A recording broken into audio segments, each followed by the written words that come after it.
కన్న తల్లినో అర్థం కాదురా, నా బతుకే ఇంతీనమయే ఏమి చేతురా. ఆడపిల్లనో కన్న తల్లినో అర్థం కాదురా, నా బతికే ఇంతీనమయే ఏమి చేతురా. ఆరేళ్ళ పసికందును రేపు చేసి సంపినారు, ఆరేళ్ళ పసికందును రేపు చేసి చంపినారు. 60 ఏళ్ళ ముసలమ్మను గ్యాంగు రేపు చేసినారు, 60 ఏళ్ళ ముసలమ్మను గ్యాంగు రేపు చేసినారు. కొత్త కొత్త చట్టాలచ్చే ఏమైపాయరా, ఆ చట్టాలే వీళ్ళకు చుట్టాలైపాయరా. ఆడపిల్లనో కన్న తల్లినో అర్థం కాదురా, నా బతుకే ఇంతీనమాయే ఏమి చేతురా. అర్ధరాత్రి స్వతంత్రం వచ్చిందని అంటున్నారు, అర్ధరాత్రి స్వతంత్రము వచ్చిందని అంటున్నారు. పట్ట పగలే ఆడవాళ్ళు బయటకెళ్తే తిరిగిరారు, పట్ట పగలే ఆడవాళ్ళు బయటకెళ్తే తిరిగిరారు. స్వతంత్రం వచ్చిందని ఎవడన్నాడురా,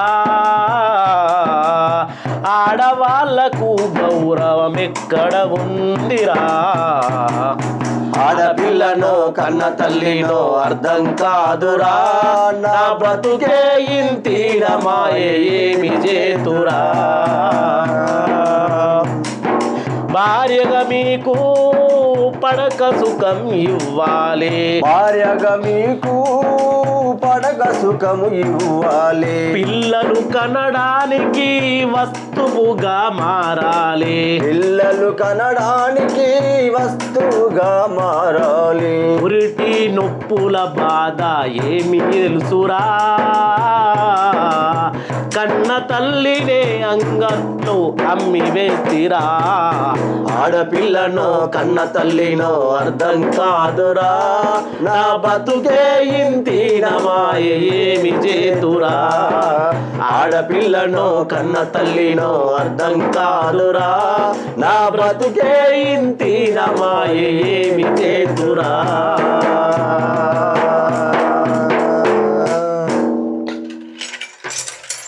ఈరోజు మనకు ఎప్పుడో స్వతంత్రం వచ్చిందని అనుకుంటున్నాం, కానీ గాంధీజీ గారు ఒక మాట ఏమన్నారు, అంబేద్కర్ రాజ్యాంగంలో ఒక మాట ఏం రాశారు అంటే, ఎప్పుడైతే ఆడది అర్ధరాత్రి బయటకెళ్ళి ఇంటికి స్వేచ్ఛగా తిరిగి వస్తుందో ఆ రోజే మనకు స్వతంత్రం వచ్చినట్టని.